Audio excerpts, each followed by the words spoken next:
love radio. Always have. I have always loved radio.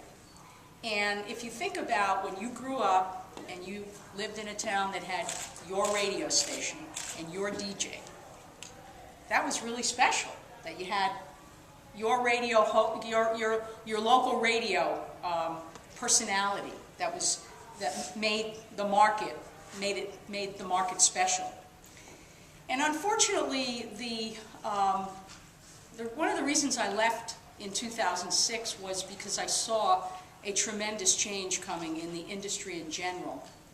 And I already saw the trend start for taking away those local radio shows and nationally syndicating and voice tracking through several markets. So what used to be my radio station and my DJ wasn't happening anymore.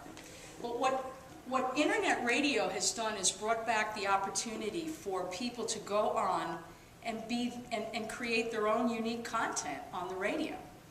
And I want to talk about the power of internet radio for a second.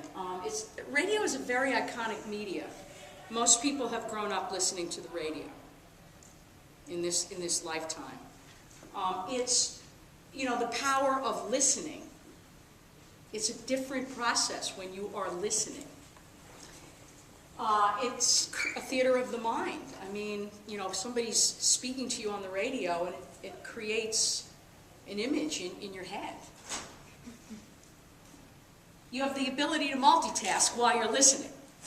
So you can do other things while you're actually listening to the radio. Internet radio is very easy. You don't have to go to any studios. It's call-in. It's phone. You call in by phone.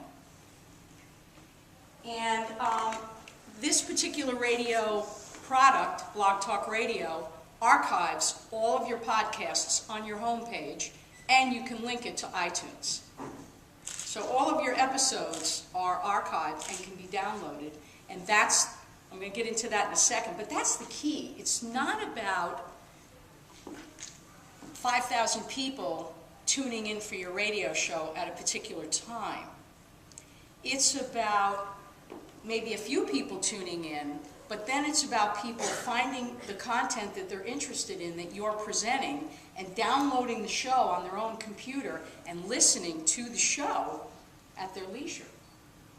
And that's what happens. So the metrics that are important are the downloads, not how many people are listening at a particular time.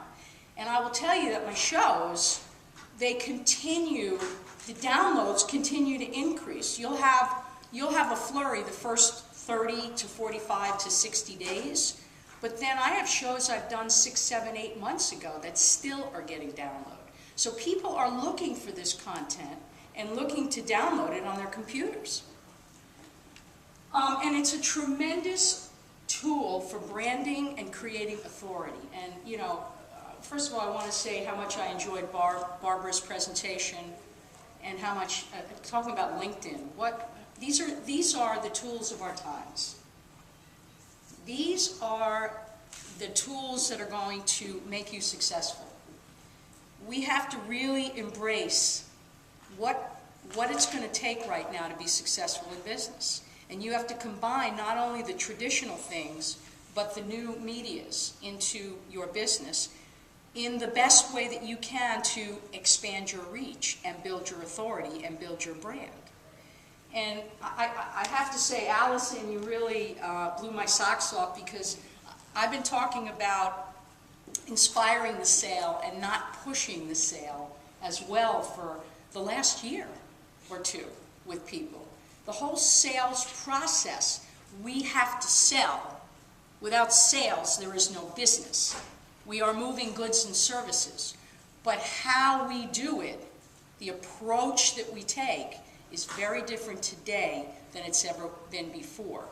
The steps that you take to close a sale are the same as they've been for 100 years. You find a prospect, you qualify the prospect, you analyze their needs, you match their needs with your assets, you negotiate a little bit, and then you close the sale, and then you grow the relationship through service and follow-up. So that's not changed.